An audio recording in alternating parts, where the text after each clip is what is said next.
साधारण नहीं है। अशोक सुंदरी कोई साधारण नहीं है। ये वो अशोक सुंदरी है जिसको देवादिदेव महादेव ने तो वर प्रदान करा ही है, माता पार्वती जी ने भी जिसको वर दिया है, और साथ में 33 कोटि देवी देवताओं ने भी अशोक सुंदरी को वर प्रदान करा। ये अशोक सुंदरी कोई समय आया कुछ बना दे तो तुम्हें मारेगा। अशोक सुंदरी ने अपने माता पिता के कहे अनुसार, अपने माता पिता के कहे अनुसार अशोक सुंदरी ने मंगल विवाह किया। आप भी ध्यान रखो अपने जीवन में, आप भी उतार कर रखिए अपने जीवन में। जो माता पिता अपने बच्चे को पढ़ने के लिए भेजते हैं, दूर गांव भेजते हैं, दूर नगर भेजते हैं, तुम्हारे माता पिता ने बेटियों तुम्हें कपड़े एक से बढ़कर एक पहनाए, अच्छे से अच्छा भोजन कराया, अच्छे से अच्छा उन्होंने परवरिश करी। मेरा बेटियों से केवल इतना सा निवेदन, मेरा बेटियों से केवल इतना सा निवेदन कि तुम्हारे माता पिता ने तुम्हें परवरिश में कमी नहीं रखी, तो बेटियों से निवेदन है जरा सा शरीर का सुख देखकर या बॉडी शॉडी देखकर या थोड़ा सा रूप रंग देखकर अपने माता पिता को धोखा मत देना। अपने माता पिता को कन्यादान का मौका जरूर देना।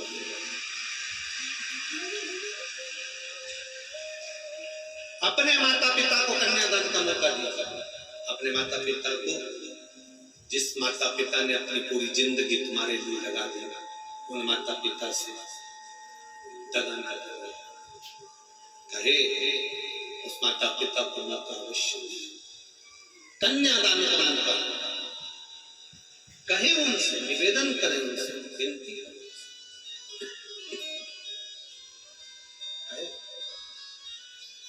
शिव पुराण कह रही है अशोक सुंदरी जो भगवान देवादिदेव महादेव की पुत्री कहलाई है, जो मां जगतजननी पार्वती की पुत्री कहलाई है, वो अशोक सुंदरी ने अपने पिता के अनुसार, अपने पिता के कहे अनुसार मंगल विवाह,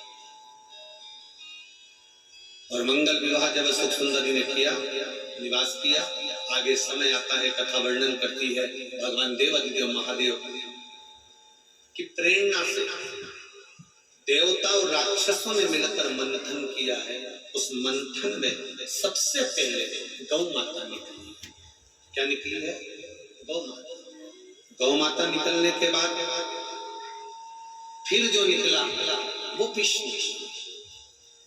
पहले निकलने वाली गौ माता है, उसके बाद जो निकला फिर वो विष्णु निकला है। शिव महापुराण की कथा कहती है जिस गौ माता को मंथन के समय देवताओं ने प्रकट करा, जिस गौ माता को मंथन के समय पर देवताओं ने प्रकट करा, जिस गौ माता को समुद्र के मंथन में सारे देव आदि देवों ने प्रकट किया, उस गौ माता की दुर्दशा आज जब संसार में होती है तो बड़ा दुख होता है। आप गाय को क्या दे रहे हो, गौ माता को क्या प्रदान कर रहे हो, उससे मतलब नहीं। आप एक नियम अपनी जिंदगी में बना लो कि मैं घर के बाहर अगर कोई खाने का सामान फेंकूं या डालूं तो वो पॉलीथीन में नहीं डालूंगा। बस इतना भी संकल्प आपने ले लिया तो गाय वो पॉलीथीन खाती है, उसके उदर में जाती है, वो कैंसर हो जाता है। एक संकल्प ले लो। आप गाय को कुछ दे रहे हो, गौ माता को कुछ प्रदान कर रहे हो, नहीं कर रहे हो, आपके ऊपर है, पर इतना जरूर ध्यान रखें कि गौ माता को पॉलीथीन में रखकर कोई भी सामग्री ना दे जिससे उसको पेट में जाकर उधर में उसको कैंसर हो जाए। इतनी भी अगर आपने रक्षा कर ली तो बहुत है, बहुत। जो गौ माता के रक्षक होते हैं, जो गौ माता की सेवा में लगे होते हैं, गौ माता की सुरक्षा के लिए अगर हम एक छोटी सी बात भी करें और अगर इतने लोग कथा सुन रहे हैं, लाखों लोग, उसमें से 10 लोग भी अगर पॉलीथीन में खाने का सामान नहीं डालेंगे तो ये निश्चित है मेरी गौ माता भी पवित्र बनी रहेगी, उसको कोई रोग नहीं आएगा, उसको कोई रोग नहीं आएगा, वो सुरक्षित रहेगी, स्वस्थ रहेगी।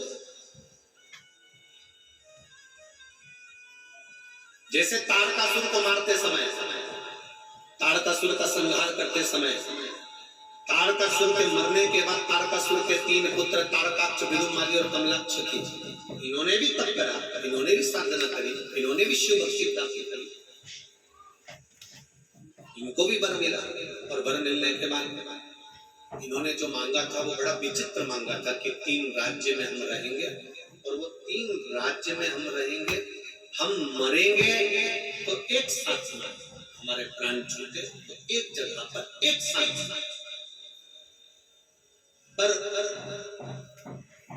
इनको लगा था कि हम नहीं मरेंगे, तुमसे कह दे कि हम तुम्हारे को ऐसी चीज दे दें कि तुम मरो ही, तो समझ लेना कि ये बेवकूफ बना रहा है, ऐसा हो ही नहीं सकता कि कोई मरे।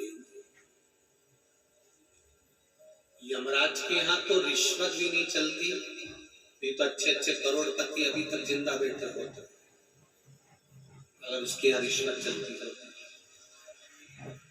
उसके यहाँ रिश्वत भी नहीं चलती। वो एक लाइन आप लोग गुनगुनाते हो ना, मेरे बाबा के दरबार में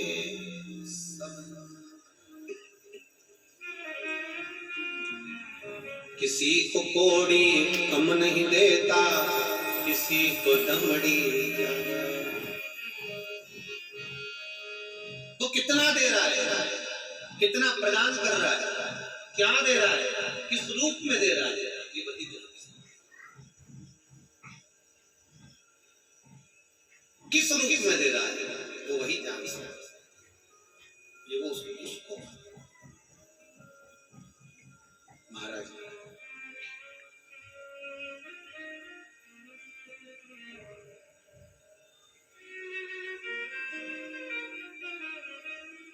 तारकाक्ष, विदुमाली, कमलाक्ष की तीनों के प्राण छूटे। शिव जी का नाम है गया पशुपति। आज के जमाने में पशुपति व्रत भी लोगों को भटकाया जा रहा है। पहले आप मंदिर नहीं जा रहे थे तो दुनिया के लोग सुखी थे, दुनिया के लोगों ने कहना चालू कर दिया कि अगरबत्ती में बांस होता है, आपने अगरबत्ती जलाना बंद कर दी। विधर्मी सुखी हो गए कि हमने इनके हाथ से अगरबत्ती छुड़वा दी, मंदिर जाना छुड़ा दिया, इनके हाथ में धीरे धीरे हमने मोमबत्ती पकड़ा दी।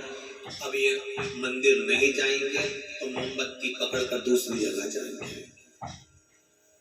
ये विधर्मियों की चाल है, ये सनातन धर्म के विरोधियों की चाल है।